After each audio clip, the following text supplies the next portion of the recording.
Hello beautiful soul! Welcome back to my channel. This is my channel Ame from Japan, Kabayan Capricorn. This reading is for you, katayo na angels numbers mo. Maraming salamat muna sa mga subscriber, new subscriber, cross watcher, at sa mga bagong pasok dyan. Welcome na welcome kayo sa bahay ni Ate Aimee. Salamat din sa mga nakataba ng puso yung mga comments, sa mga nag-hype ng video ko, sa mga nagpa-personal reading, marami pong salamat. Kung gusto mo ng personal reading, para sa details at energy mo lang talaga ang gusto mong makuha natin, ilalagay ko dyan sa screen yung FB ko, is message nyo lang ako sa aking messenger FB. Check nyo maigi para hindi na kayo ma-scam kasi may nanggagaya sa akin, no? General reading tayo, energy reading, kunin mo lang ang sayo at itapon ang hindi naman talaga sayo. Maring vice versa, energy mo, energy ng person mo, energy ng malapit sa puso mo, nangyayari or mangyayari pala. Use your own intuition, lawakan nyo ang inyong isipan, ano man ang gender mo, ano man ang edad mo, wala sa baraha ang kapalaran ng tao, kayo pa rin ang makapagpapabago nito. Gawin yung guide, yung mga warning, hindi yung negative i-analyze nyo, i-reverse nyo, pilitin nyo maiwasan para hindi mangyari, okay? General reading. Tingnan muna natin. Okay. Andito ka sa sitwasyon mo na nagkakaroon ka naman ng mga pagpaplano. This time, may mga bagay na nagkakaroon ka plano. You want to create something into your life. Mga bagay na parang nagsisiyasat ka, naghahanap ka ng katotohanan, ganito ba, ganun ba, dapat ba, mga ganun sitwasyon. Maaring iba sa inyo na focus ka sa painful ang sitwasyon. Or maybe you're thinking about negativity. May mga bagay ka na gusto mong desisyonan, may mga bagay ka na gusto mong pursue, pwedeng nahando sa point na yon, pero hindi mo magawa. There's a difficult decision sa iba sa inyo na pwedeng pinag-iisipan nyo or nagiging difficult sa inyo yung sitwasyon na pwedeng kinakaharap nyo o harapin nyo.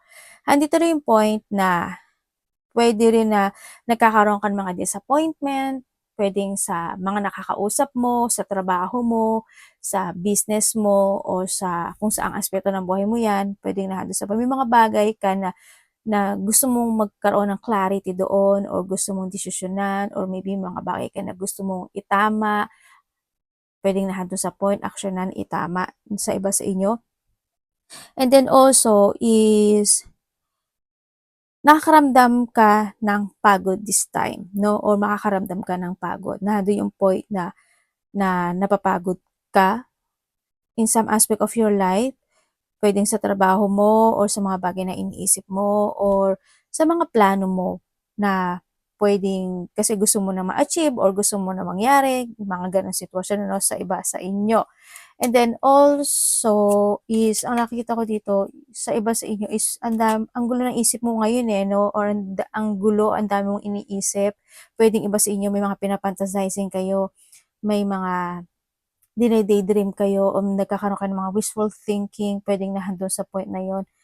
Pero ang daming tao, yan, maaring handun din yung point na may mga hindi pagkakaunawaan o may mga bagay na hindi mo maunawaan o hindi kanya maunawaan o hindi mo siya maunawaan, pwedeng nahandoon sa point na yun or magkakaroon kayo ng pag-uusap o may mga bagay kayo na iniisip na ganong sitwasyon, ano, na medyo magulo o may gulo na pwedeng situation sa buhay akong nakikita sa iyo. And then also, may pag-iwas din. Ano? Pwede ikaw yung umiiwas or someone is may umiiwas sa iyo. Pwedeng nahandun sa point na yun. And then also, is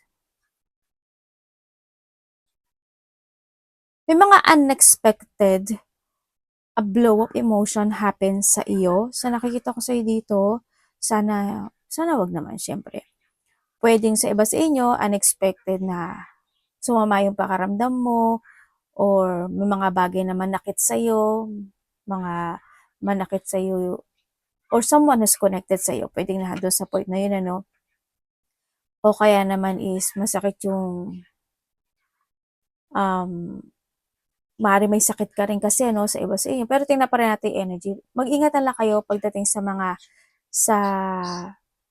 sa mga iniinom mo, kinakain nyo, baka may mga makain kayo na sumama yung pakiramdam mo, sumakit yung tiyan mo, or kung ano man yan, sa iba sa inyo. And then also is, may frustration Hindi ko alam in what way, pwedeng may magkakaroon ka ng mga frustration sa sitwasyon o mapoprostrate ka sa mga makakausap mo, sa mga ginagawa mo, o sa mga magaganap o mangyayari sa iba sa inyo. And then also is sa iba, sana walang mahuhospital, no? Sana wala. But still, kailangan yung mag-ingat na lang din. Or pwede rin kasi may tao na nakakonect sa'yo or kokonect sa'yo na ganun yung pinagdadaanan niya. Pwedeng may lungkot o may something doctor, hospital o mga ospital, di ba? Pwedeng na doon sa o mga maintenance situation. Pwedeng na doon sa point na yon. Hoping lang, hoping. Sana wag naman. Pero there's a loss situation happen. Marami ibig sabihin ng loss ha, tatandaan niyo palagi. Ayoko rin naman kasi na mawalan kayo ng pag-asa. Pero maraming ibig sabihin ng loss. Loss of trust, loss of hope, loss of someone, loss of pet, loss of something, valuable things, kung ano mang loss yan. Mga ganun. Pwedeng madidepress lang ng iba, pwedeng malilito o nalilito sa sitwasyon kasi hindi makapag-desisyon o may mga bagay ka na titimbangin mo or maybe sa iba sa inyo is may ipit ka sa gitnang sitwasyon. Yung mga ganang sitwasyon. May mga painful choices na pwedeng doon ka mahirapan, mga ganyan. Yun ang nakita ko dito. Angel number, high vibes, and the purport up. Tatlo lang siya, oh. The one is the beginning kasi yan, ha. Basta, 1144 is you need to control and balance any situation into your life. Tandaan mo palagi, Capricorn, the choices is always available, is in yours. You need to release, kailangan mo na mental strength or clear mind sa lahat ng aspeto ng buhay mo. And also, think always ka sa sarili mo, to the future, yun ang palagi mong aanuhin na, huwag mo kakalimutan palagi yung sarili mo. Divine intervention, magkakaroon ng divine intervention, prosperity, big venture, fated event, faith, purpose, high calling. You need to know what is your purpose in life. You need to know kung mag-trust ka sa intuition mo kasi there's a high calling na pwedeng ibigay sa ni universe na pwedeng sana hindi mo lang din ma-ignore. Yan, may mga prosperity o kasaganaan, kung ano man yan. Love or other happiness lurk just around the corner. Nasa gilid-gilid lang daw. It will be something much better than in your wildest dream. Aba, ano, saan ka? This is the bigger, ano? Okay, other opportunity are exciting encounter with like-minded people would exceed your expectation.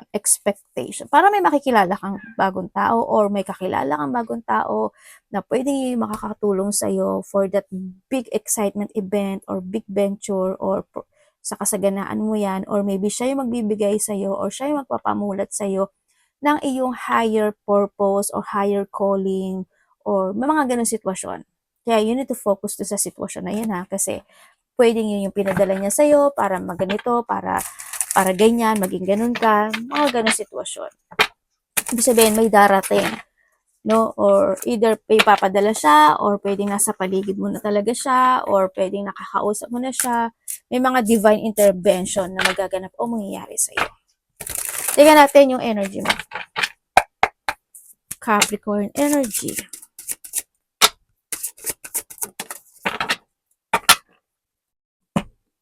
Ay, may bold star.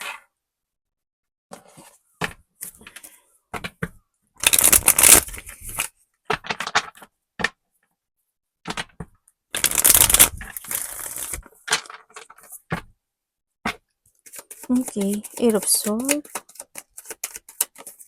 Okay, when it comes sa iyong energy, when it comes sa iyong energy, tahimik ka lang din, ano, yung iba sa inyo, but not all. Yung iba kasi tahimik kuno, okay? Pero hindi naman kayo lahat. At dito sa sitwasyon mo, siguro tahimik ka lang. Alam mo yung tahimik ka lang na ano tawag dito? Na pwedeng hindi mo sinasabi yung nararamdaman mo sa ibang tao. Pwede. Or kahit nasa malapit sa iyo. Pwedeng pili lang din sa iba na sinasabi mo nararamdaman mo. Ganon. And then also, when it comes sa energy mo is, may frustration eh. Hindi ko alam in what way, pwedeng sa trabaho, makakaramdam ka ng frustration, or sa mga tao makakausap mo or kakausapin mo, magkakaroon ng frustration, or pwede rin nagtitig ka ng negativity, or pwede may makaka-frustrate talaga sa'yo, or may mga self-imprisonment sa iba, yun ang nakikita ko sa iba sa inyo. Sa iba naman sa inyo is may mga bagay ka na maaring iniisip mo na nakakapagpapa-frustrate sa'yo, di ba? Yan, pwedeng ang dami mong ginagawa, maybe you are busy, ganyan. May mga bagay ka na kailangan mong tapusin, may mga bagay ka na, baka busy nga iba, di ba? May mga bagay ka na i-evaluate, pwedeng nandun sa point na yon. Sa iba sa inyo, pwedeng nandun yung point na napofocus kayo sa painful ng situation mo.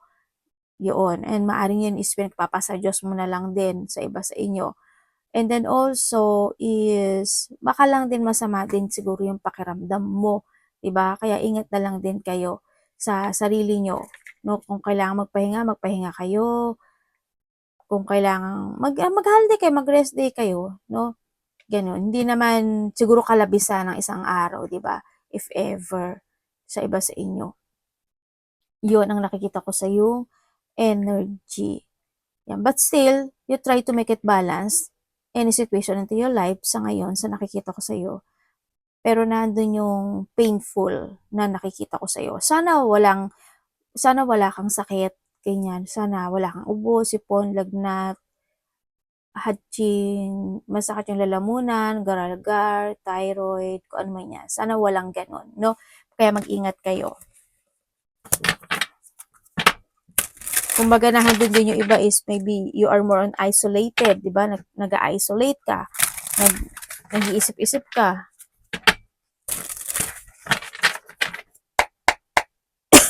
Pwede rin sa iba is parang nandun ka sa point, nalilito ka sa mga bagay o sitwasyon.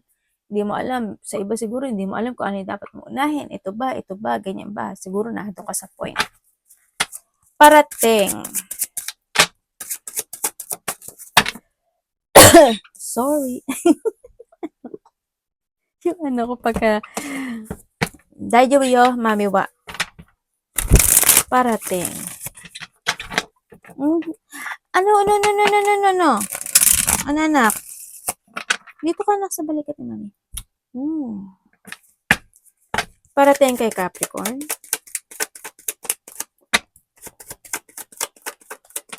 Okay, thank you po.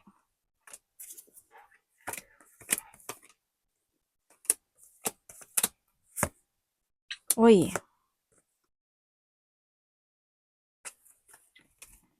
Okay, parating sa iyo. Parating sa iyo. Okay. Within the 3 days, 3 weeks, or 3 months, there's a blessing coming sa iyo. Or 3 to 4 something. Or sa iba dito is may kasiyahan na magaganap. Or magiging masaya ka. Pwedeng nandun sa point na yun. Alam mo, titingnan ko dito, may taong buntis eh. May taong buntis. Hindi ko alam kung ikaw, kung babae ka, syempre, or taong nakakonect sa'yo, pwedeng nandun sa point na yun. Buntis, manganganak, or mabubuntis. Yun ang nakikita ko. Yan, there's a blessing sa iba. Sa iba naman dito is kasiyahan or may abundance na parating. May mga success. Sa iba dito, it is a recovery. Ano? Yan, may mga recovery situation na magaganap. Pwedeng sa pera, magkakaroon ka ng recovery. Halimbawa, in the past is hindi naging maganda yung pera mo, di ba? Ngayon, mas magiging maganda yung pera mo. Sa mga nabanggit ko kanina, na pattern na 3 to 4 days, weeks, months man yan, di ba? Mas magiging maganda, mas mag-growth siya this time, mas magsasuccess siya this time. May mga material happiness, tsaka yung abundance, ganyan. Mas lalaya ka, mas magiging magaang, kumbaga, no? Mas magiging magaang, mas makakabawi ka, kumbaga, na doon sa point na yun. And then, andito rin yung point na merong mga problema na matatapos. May problemang magtatapos. Or meron kang problemang tatapusin sa iba. Kasi parang bibigyan mo ng effort and hard work yung situation eh. Yun. And then also is, ang nakikita ko dito is, meron ka daw biglang gagawin. Parang alam mo yung situation na either this situation is dati pa 'to, na maaring ngayon is masusolusyunan na yun. Halimbawa may nakaung-ang, ano ba 'to, ano ba tawag dun? May mga unresolved situation puwedeng nandun sa point na hindi ko maano, eh. May mga unresolved situation, halimbawa yung unresolved situation na yun in the past or weeks man yan or years man yan, this time daw is maaayos daw yun. Kasi may paglaya ako nakita sa iyo. Or pwedeng sa iba sa inyo is you starting again to create yung sitwasyon na yon or gagawin mo siyang uli. Aayusin mo siyang uli. I-create mo siyang uli. Sa iba ganon. Sa iba dito, matatapos. No? Sa iba, i-create mo siyang uli. I-work it out mo uli. Nandun sa point na yon. Also, there's a change of fortune, the good luck, and the good karma. At yung iba sa inyo is may pagtahak ng bagong direksyon sa buhay. Yun ang nakita ko. And then also, ang nakikita ko rin sa'yo is opportunity. No? Iba dito may mga travel situation, malayo man o malapit, maybe you have a travel sa iba. Yun. And then also, is merong mga happy gathering situation happen. Hindi ko alam in what way eh. Pwedeng may mga makaka-receive ka ng text message, communication, or invitation, pwedeng nandun sa point na yun sa iba, or may mga isa-celebrate or gathering situation sa iba. Ganyan. Yun ang nakikita ko ha. And then also, iba dito may mga kasal eh, no? May mga kasal, pupuntahang kasal, o kaya is celebration man yun, mapag-uusapan, baka may mga monthsary, anniversary, di ba? Yung iba, pwedeng nando sa point na yun. Sa iba, mga bagong trabaho to, doing something passion, mga ganyan. Or pwedeng a love life sa iba. Yun ang nakikita ko dito. Pero iba dito may mga travel, ano? Yan. Yun ang nakikita ko sa iba sa inyo. Kumbaga sa iba may ano rin. Ano ba to? Within 11 days, 11 weeks, parang o 11 minutes, hours, merong ikasisiya. May excitement situation or may kasiyahan o ikakasiya. Tignan natin ang iyong dapat iwasan.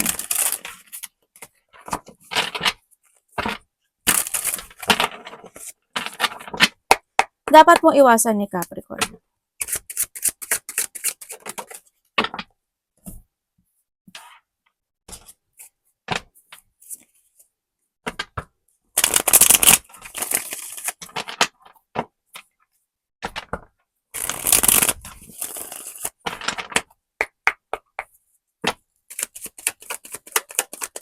Dapat iwasan. Okay, dapat mong iwasan. Iwasan mo yung mga situation na o tao, pwede na doon sa point na yun, na pwedeng ma-anxiety ka, magkaroon ng mga chaos, ma-burnout ka, ma-stagnant ka, ganyan. Iwasan mo yung mga taong gagamitin ka lang. Yung mga taong obsessed with comes to status, o mga obsessed with come to something, mga ganyan, yung mga taong or ikaw ito, iwasan mo yon, o yung mga taong being materialistic, o kaya naman mga taong manggagamit talaga, mga ganyan. Kapag meron ka, andyan sila, pag ikaw na, wala sila, yung mga ganun sitwasyon. Yan, iwasan mo din, syempre, iwasan mo din, syempre, it's not to keep moving to reach your goal. Kailangan mag-move ka, kailangan mag-focus ka, kailangan mo i-achieve yun, kumbaga, na doon sa point na yun. Keep moving lang. And then also, syempre sa iba sa inyo, may something achievement ako nakikita na parating sa iyo. Kaya nga may blessing ako sinabi kanina. At syempre, huwag mo kakalimutan palagi yung sarili mo. Hindi porkit okay ka ngayon, malakas ka ngayon, wala ka nararamdaman ngayon, bawali-walian mo na yun. But still, kapag may mga sitwasyon na gusto mo mag-rest day, mag-holiday, mag-bakasyon, give time to yourself, no? Hindi, huwag mo pagdamutan yung sarili mo sa lahat ng aspeto ng buhay mo. Ganyan. Kumbaga, huwag kang masyadong Kasi 'di ba marami sa atin na sobra yung pagod nila, sobra yung focus nila, pero wala nangyayari sa buhay nila, 'di ba? Ibig sabihin bigyan mo rin ng time yung sarili mo, 'di ba? Baka mas sakali na lalo ka energetic, 'di ba? And then makamit mo yung sarili mo, yung mga pangarap mo. Iwasan mo yung mga sitwasyon na siyempre pwede makapagpa-pressure sa'yo, ganyan. Yung over-kindness, hindi ko sinasabing magdamot ka, but still, control and balance lang, ganyan. And then also is, wag mong limitahan yung sarili mo. Kumbaga, halimbawa, may gusto kang ibigay sa sarili mo, may gusto kang bilhin, 'di ba? Gawin mo, 'di ba? Ano mo na 'yun sa sarili mo. Chance, hindi ko naman sinabing chance. Well, worth it mo naman 'yun, 'di ba? Nandun sa point na 'yun. Basta wag mo kakalimutan yung sarili mo palagi, ha? Tingnan natin. Kung may sakit ka, magpahinga ka. Kung mabigat pakiramdam mo, magpahinga ka.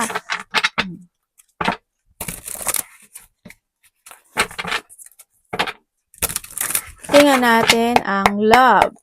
Kapatid, anak, magulang, karelasyon, kaibigan, pamilya, Capricorn in love. Tingnan natin.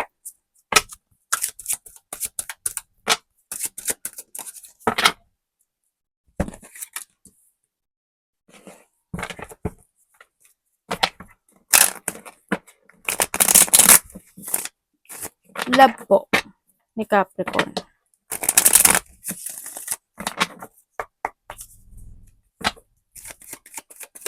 Uy, ganun.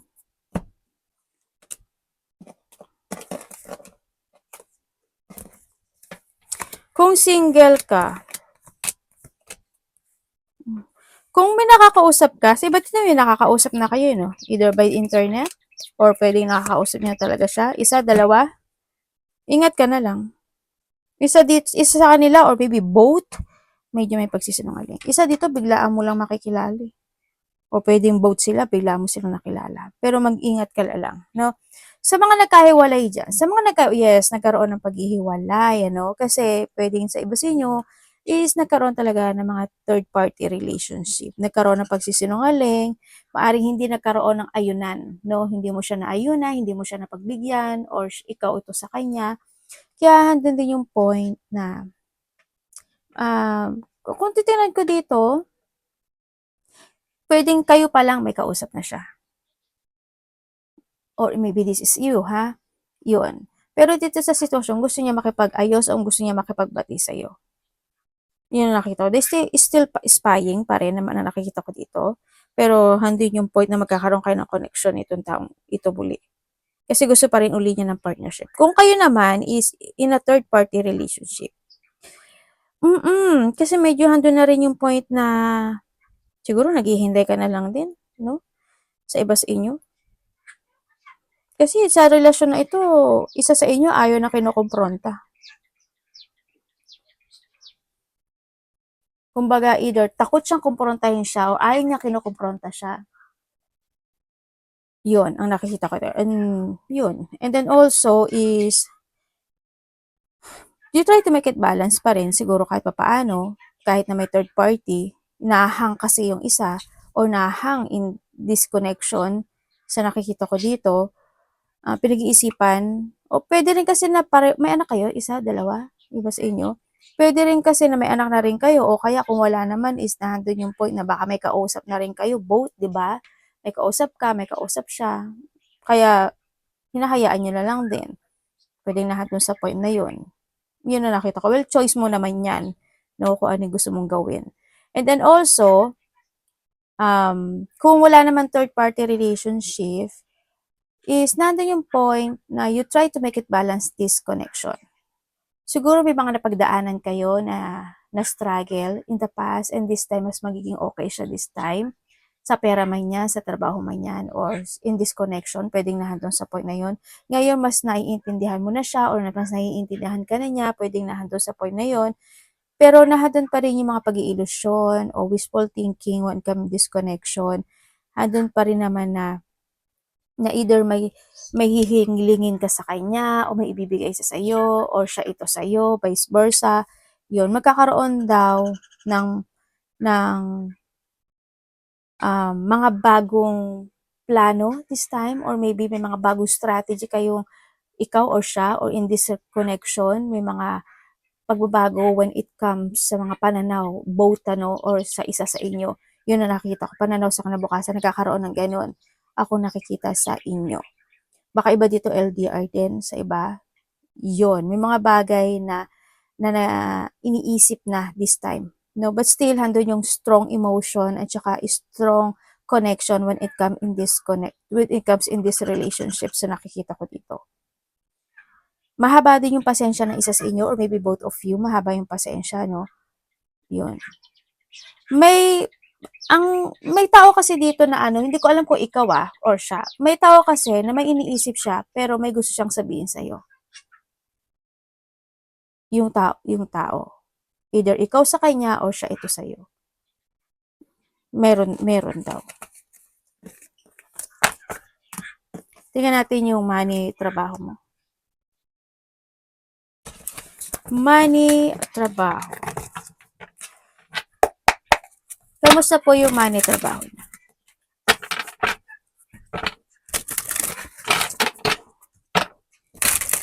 Capricorn.